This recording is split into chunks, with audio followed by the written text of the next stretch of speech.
It was our 10th anniversary, and I had planned to do something really nice, maybe go on a big trip, maybe go on an excursion of some kind, maybe go have an experience. And then COVID decided just to ruin everything, and I was off the hook for that. So in some ways, I dodged a bullet. But then I decided, you know what we should do is we should go to a really nice dinner since we can't do much else in the age of COVID. And so Brooklyn and I got dressed up, and we went out to a really nice place for dinner, one of those places that paces the courses, and it's really an evening. It's an experience of a meal, more so than just a meal. And we sat down and we perused the menu, and then we decided what we were going to order, and it all comes out in courses, and the appetizer was brought to the table, and it was delicious. And next was the salad. Now, I'm normally not a big salad connoisseur. However, it was our anniversary, and so I thought we should, both order some things we liked rather than just me order everything. And so Brooke wanted to order a salad as part of our evening, and we got the salad. And I'm normally not one to go to town on a salad, but this salad was different. It was absolutely incredible. And we were just scarfing down the salad, and I'm chewing. And all of a sudden, there's something in my mouth that doesn't feel like lettuce. And I take the napkin up to my mouth, and I pull it away, and there I pull out of my mouth a giant black hair, a long black hair. Now, I do not have long hair, and it's not black, and Brooke's hair, well, it was long, but it wasn't black, and it was very evident that hair did not belong to us. That hair that was just in my mouth was not our hair. And we just stopped eating the salad immediately. And the waitress could tell something was wrong, probably based on how grotesquely I was eating the salad up to this point, because I was just scarfing it down. And then all of a sudden, we just slammed on the brakes, and no one's eating anything else. And she came over to the table and said, "Is everything all right?" And I pointed out the bonus that we had found in our salad, that it found its way into my mouth. And she apologized profusely, and they made it right, and they took care of the bill and all of those things. But they brought out more courses, and I was just done. As soon as it's just one of those things for me. Maybe you can overcome it. You're stronger than me. It's just one of those things. If I've got a hair and I'm eating, I'm just done. And I know it happens from time to time, but it's just something that I can't overcome. Now, the hair, though it was long, it was seemingly small in the grand scope of things. And the size of the salad, it was a small thing. In the course of the dinner, out of all the courses that they brought out, one course had one hair, and yet that hair in that salad changed my entire experience. Because we understand that details matter.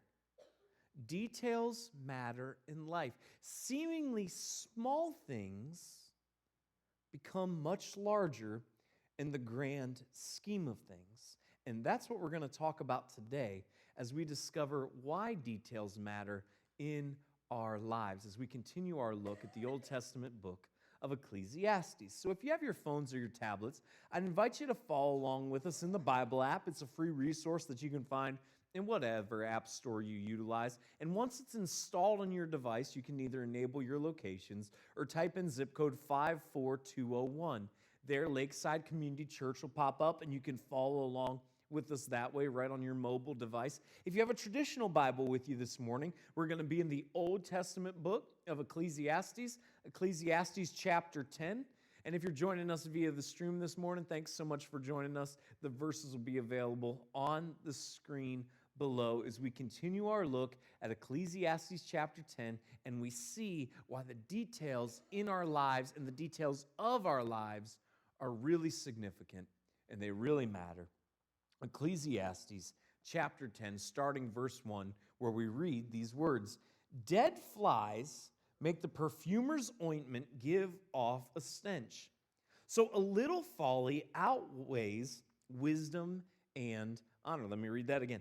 Dead flies make the perfumer's ointment give off a stench.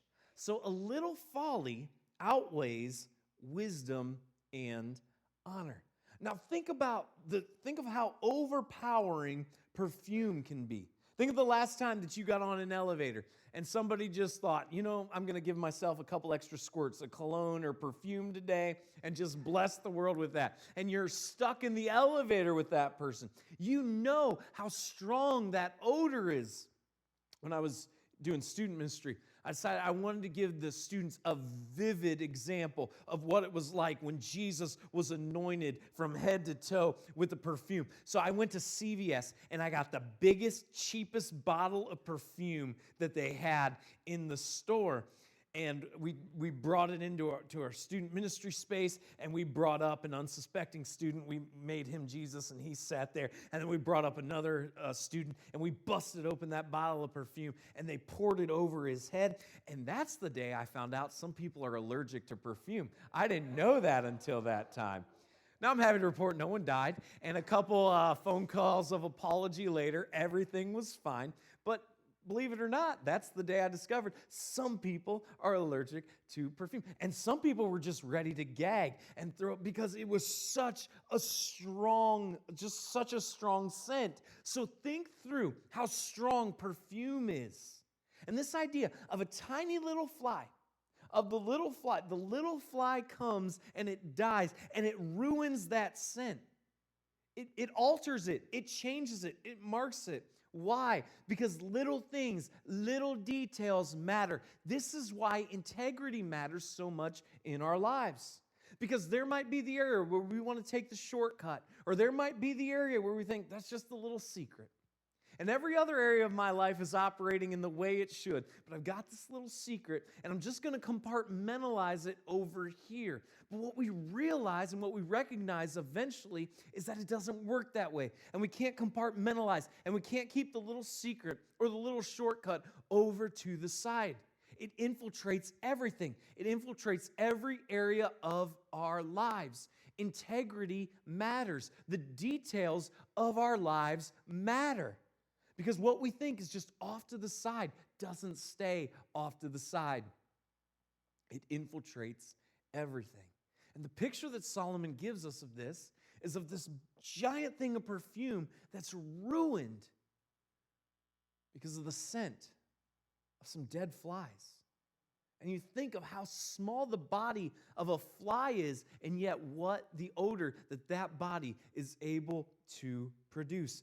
Dead flies ruin the perfume. The details in your life, they matter. So as people that love and follow after God, be people of integrity. Don't take shortcuts.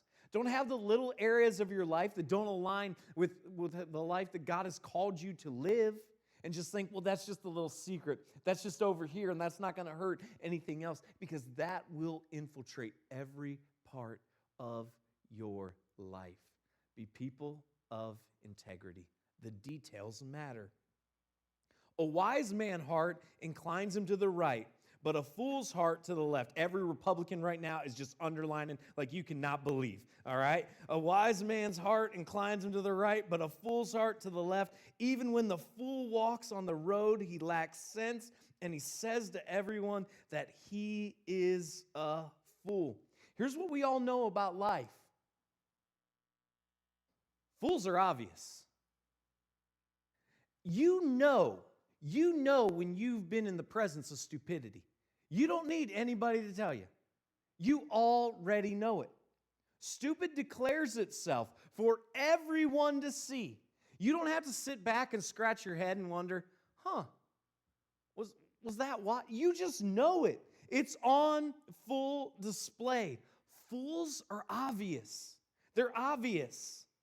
And this is why it is so important, and we talked about it just a couple weeks ago, but this is why it is so important that in life you weigh your critics and you don't count them.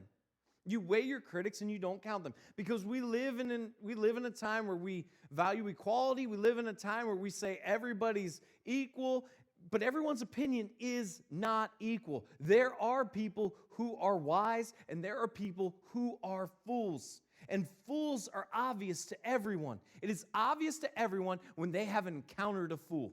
Everyone knows it. In the South, they have a saying, it's bless your heart. If you are in the South and you hear bless your heart a little bit, it just means you're dumb. That's what it means. It means you're dumb.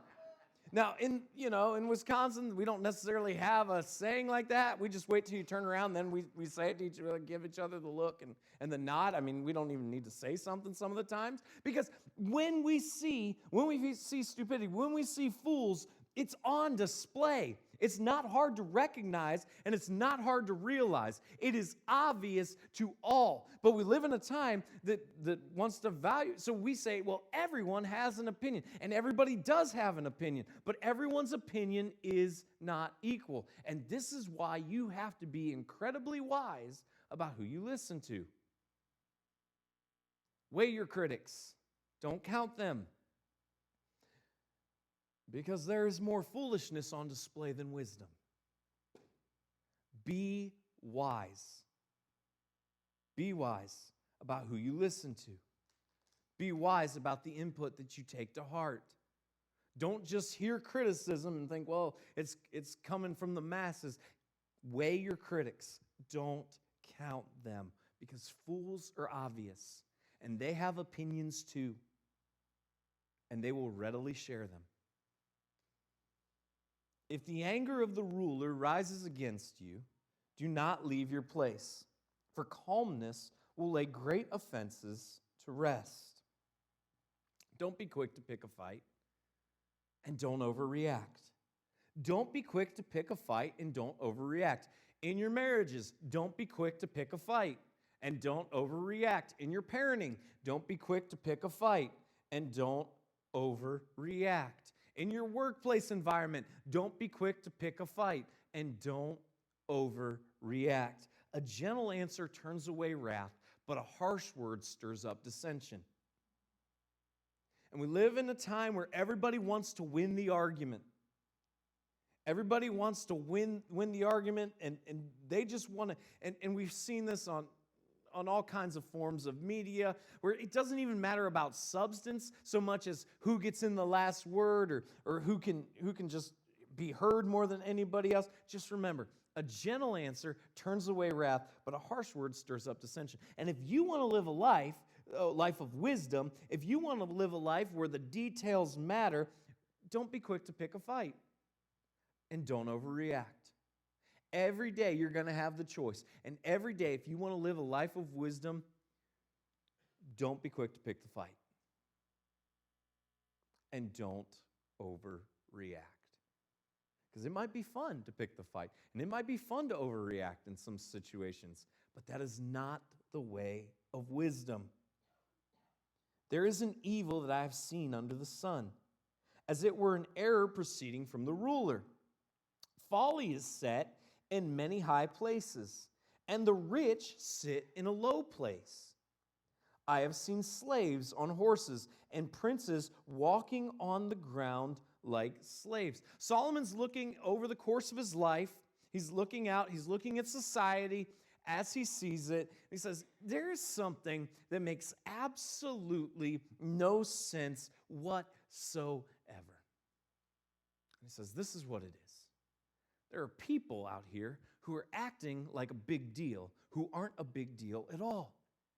And could you imagine what Solomon's commentary would be in the age of social media?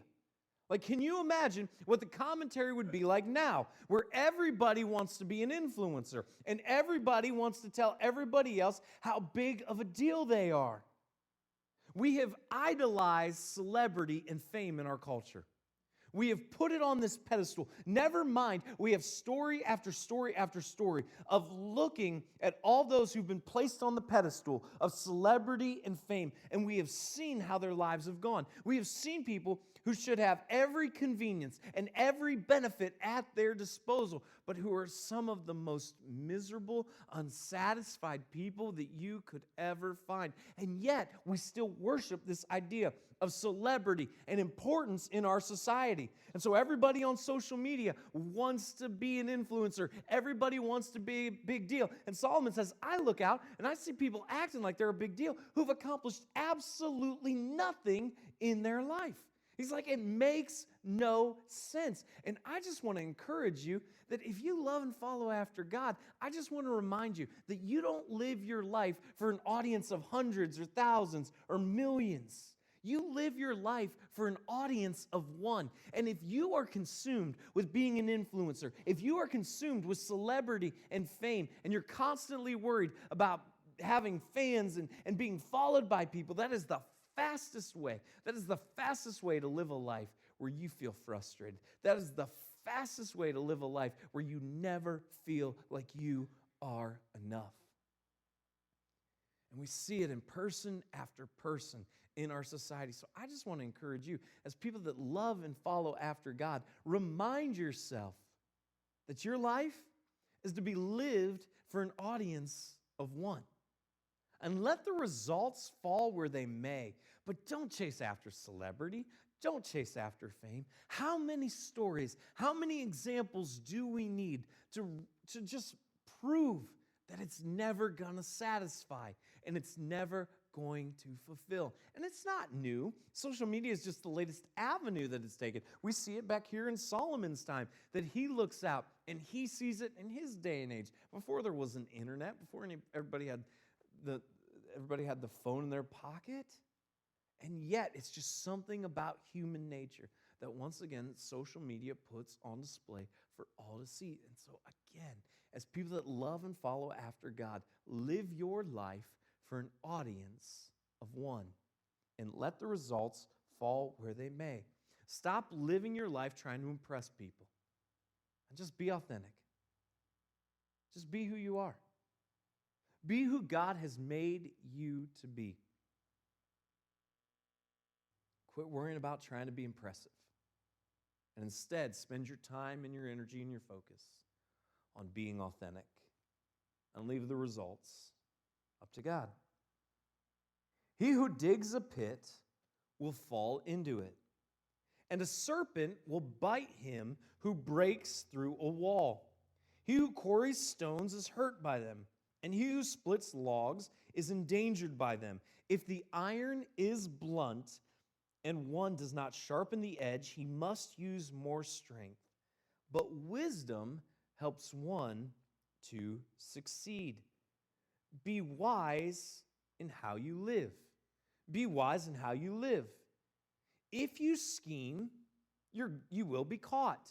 If you scheme, you will be caught.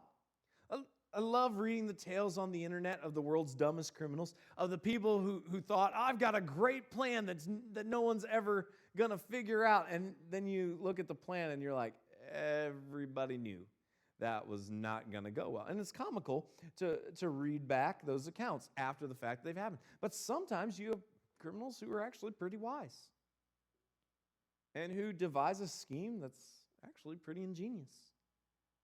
And it takes years and years, and it's just the smallest, most minute detail, the most minuscule thing that trips them up.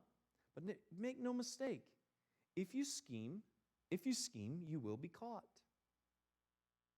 He says wisdom produces better results. Wisdom produces better results. And this is something that every wife understands at her core. Because every wife has had that conversation with their husband about the project that he's about to begin.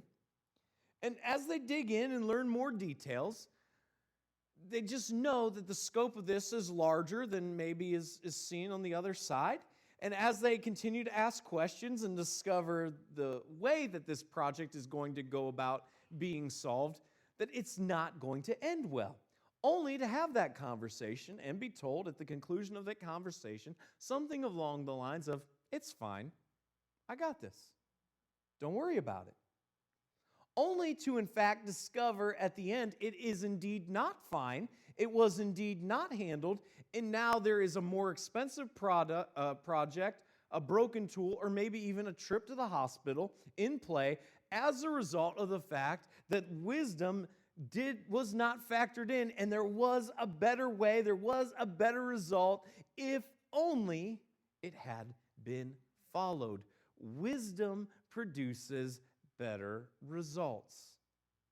Wisdom produces better results. If the serpent bites before it is charmed, there is no advantage to the charmer. And here yet again in Scripture, what we see in full detail is the fact that there is no such thing as a good snake. We see it right here on full display. And some of you have come up to me and you have shared with me that you have pet snakes for some reason.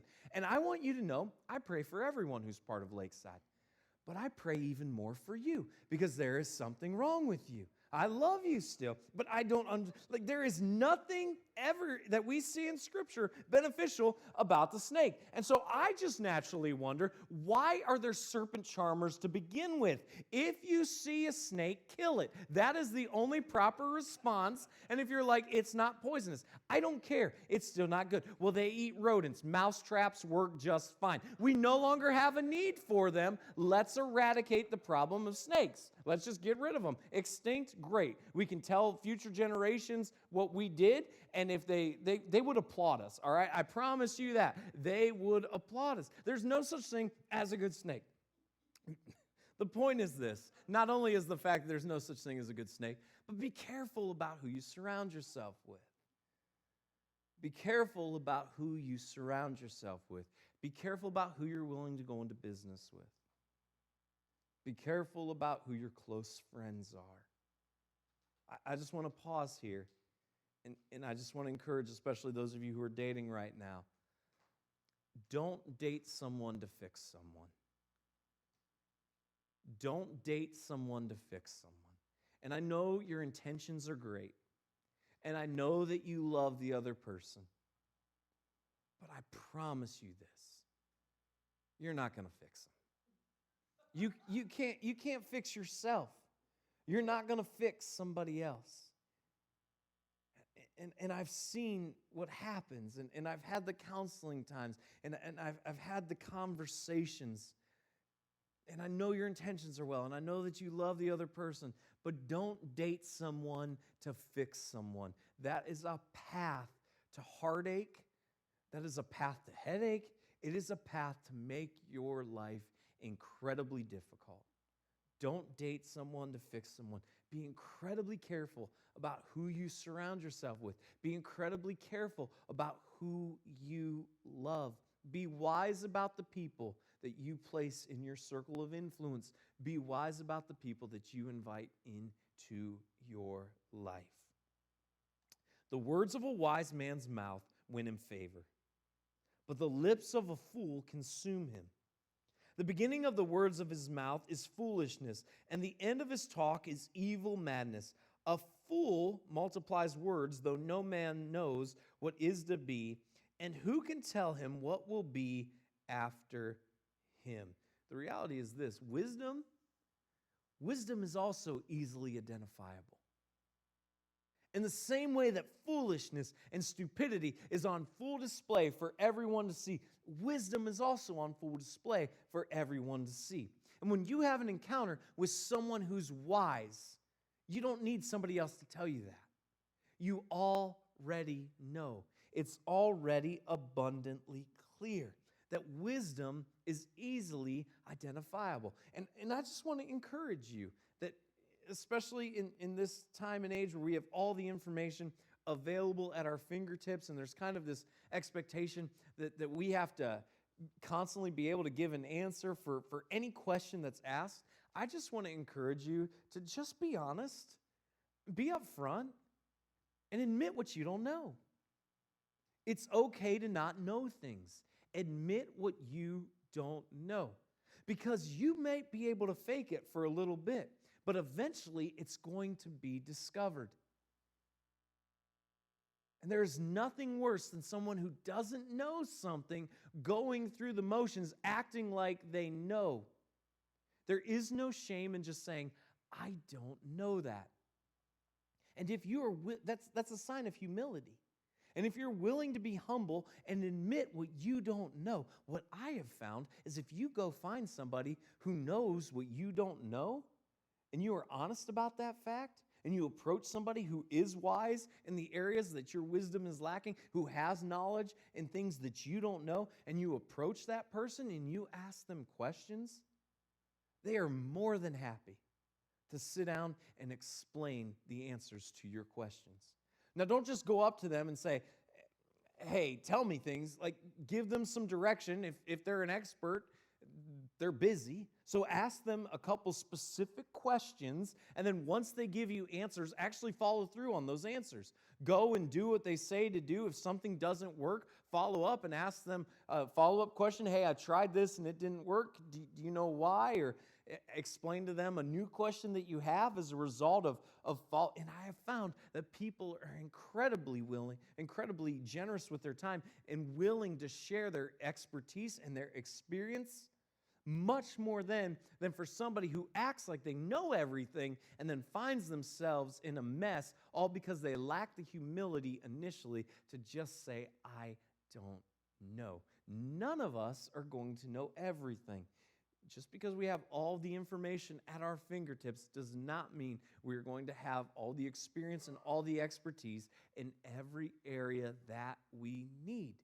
And this is why it's important for us to just admit the things that we don't know. There is no shame in that whatsoever, but to find somebody who is wise, to take specific questions to them and to ask them to share their wisdom. Admit what you don't know. The toil of a fool wearies him, for he does not know the way to the city. A lack of wisdom is exhausting. A lack of wisdom is exhausting. Sometimes it's exhausting because we've just pretended like we know everything that we don't know. And then what happens is that snowballs, and then we find ourselves in a really big mess, all because we've been pretending the whole time. And then it just blows up in our faces. Sometimes a lack of wisdom is exhausting because we have those little areas in our lives that we've compartmentalized, those little shortcuts that we've taken, those little secrets, and they start to infiltrate the other areas of our life that we convinced ourselves wasn't going to happen, but it starts to happen. And then we catch ourselves, and so we've got to lie, and then we've got to pretend to be something that we're not. There's nothing more exhausting than that. And then we just find ourselves in lie after lie after lie. A lack of wisdom is exhausting.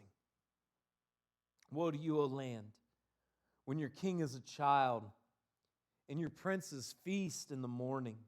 Happy are you, O land, when your king is the son of the nobility and your princes feast at the proper time for strength and not for drunkenness.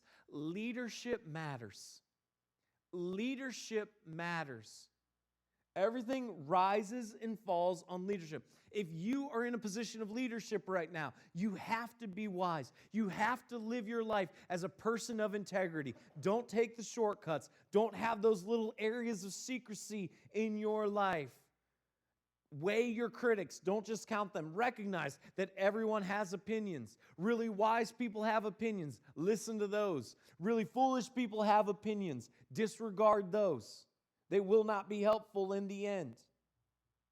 If you lead, bring about peace. Diffuse situations. Don't overreact. Remember that a gentle answer turns away wrath, but a harsh word stirs up dissension. Lead in such a way. Lead in such a way. Lead that you are willing to admit what you don't know. And surround yourself with people on your team who are smarter than you. Don't be threatened by other people succeeding. Find the best people that you can possibly find and put them on your team and celebrate their success. Encourage them to go win.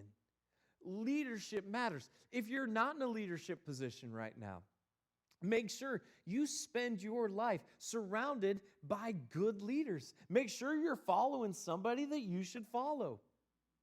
Make sure you find yourself in an environment that's healthy. You make sure you find yourself in an environment that you enjoy being a part of. Everything rises and falls on leadership. Leadership matters. Through sloth, the roof sinks in. And through indolence, the house leaks. Laziness is catastrophic. Laziness is catastrophic. We just tend to think, laziness is just going to hinder me a little bit. No. Laziness is absolutely catastrophic. Indolence, which is avoidance due to laziness. That will absolutely wreck it. It will wreck whatever you're part of. Laziness is a really big deal. Now, I just want to take a time out here, and I just want to pause, because in our culture, we have two incredible extremes. One is a laziness that just doesn't want to do anything. And the other is we've kind of idolized this mentality of no margin in your life, work 7 days a week, 16 hours a day, and we celebrate that. And so I just want to be crystal clear that rest is not laziness. Rest is not laziness. Rest is part of the original rhythm that God created when He created this world. There's a reason that God rested, and it wasn't because God is tired. Rest is actually a gift that God has given to us, and it refocuses us, and it retrains us, and it is something that God has given as a blessing and a benefit to us. So rest is not laziness. They are distinct. And as people that love and follow Jesus, our challenge is to live in that balance, to live in the rhythm of rest that God created when He created everything, but to also reject laziness. Laziness wastes the opportunities and the time that God has given us, because He's given us but one life. And when we are lazy, we are wasting that which God has created us to accomplish and achieve. So we must live in the rhythm of rest. We have to reject this notion of being a workaholic. And yet, we must equally reject this idea that laziness is acceptable. That God has given us all passions and desires and gifts, and that we have one life and we should make it count. So laziness is a really big deal, and it's an affront to our Creator. Bread is made for laughter, and wine gladdens life, and money answers everything. Someone says, enjoy life and the benefits that it brings. Enjoy life and the benefits that it brings. Even in your thoughts, do not curse the king, nor in your bedroom curse the rich. For a bird of the air will carry your voice, or some winged creature tell the matter. Guard your thoughts. Guard what you fixate on. Guard what you think about. Guard where your mind is focused. Guard your thoughts. And as people that love and follow Jesus, I just want to encourage you to not live your life with hair in your food. To recognize that all of these details, though they're small, these details matter. To not take shortcuts. To not have those secrets. But to live lives of integrity. To understand that everyone has an opinion. But to listen to the counsel of the wise. To provide a gentle answer. And to diffuse situations where we can. To use the time that God has given us to impact this world.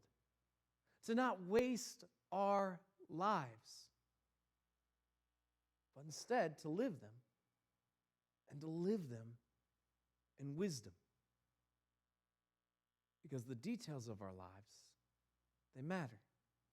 To recognize that leadership is important. And if God has put us in leadership positions, to lead really well. And if we're followers, to make sure we're in circumstances and situations where we follow people who lead us ultimately where we should go. And in everything, to recognize that the little choices, they matter. Because they have big consequences. And God has given us one life. So we should live it to make the most. God, I pray that we would be people who honor you in the small choices, who live lives of integrity, who do what is right, who surround ourselves with wise people, and we will make wise choices as a result of that. God, that we would be people of peace.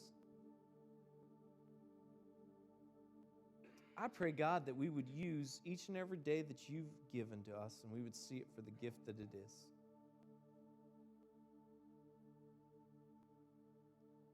And we would desire to honor you with each day that we're given. I pray, God, that we would be wise about who we love. I pray that we would be wise about where we work and what we do at work. I pray that we would be wise in our friendships. I pray, God, that we would live lives where we recognize that all these little things are really important. And God, that we would be fixated on honoring you. Not on trying to build the biggest following that we can, not in trying to be an influencer,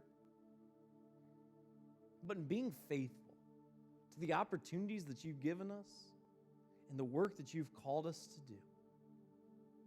That for those in this room who lead, that they would lead their teams really well. They would lead their families really well. And those that follow, they would follow good leadership. And they would follow really well. God, use our lives for your glory, we ask.